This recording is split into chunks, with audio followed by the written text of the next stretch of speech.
Bonjour, alors je m'appelle Sylvie Castro et je suis présidente de l'association Communiquer pour vivre. En 2013, en faisant un livre sur les abus sexuels des enfants, j'ai découvert un autre drame, celui des placements abusifs opérés par les services sociaux. En effet, Pierre Nave, l'inspecteur général des affaires sociales, a reconnu que 50% des enfants placés n'auraient pas dû être placés. Ça représente à peu près plus de 4 milliards d'euros par an, sans compter les salaires des services sociaux.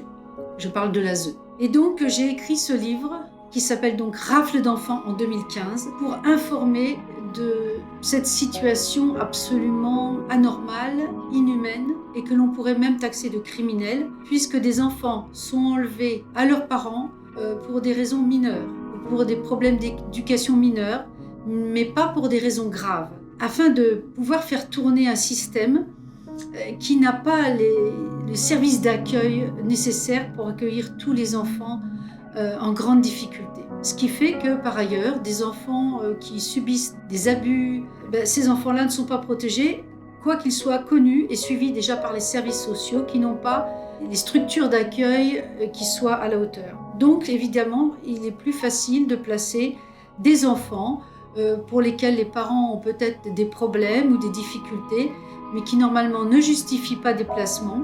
Mais ces enfants, n'ayant pas subi de chocs importants, sont plus faciles à élever et à placer, sinon personne n'en veut et donc évidemment le système ne tournerait pas. Les services sociaux ont des quotas à tenir et du coup on se trouve dans une situation complètement incroyable. Malheureusement les médias n'en parlent jamais. Il y a une omerta totale là-dessus. Voilà, donc aujourd'hui, après avoir fait ce livre, nous avons eu l'idée, grâce à un parent qui travaille dans l'audiovisuel, de faire des petites scènes qui montrent un petit peu à quoi aboutit ce genre de choses, afin d'alerter l'opinion publique qui ne peut pas imaginer cette situation. Les parents eux-mêmes, tant qu'ils n'ont pas été touchés, disent fréquemment, presque toujours, si cela ne m'était pas arrivé, je ne l'aurais jamais cru.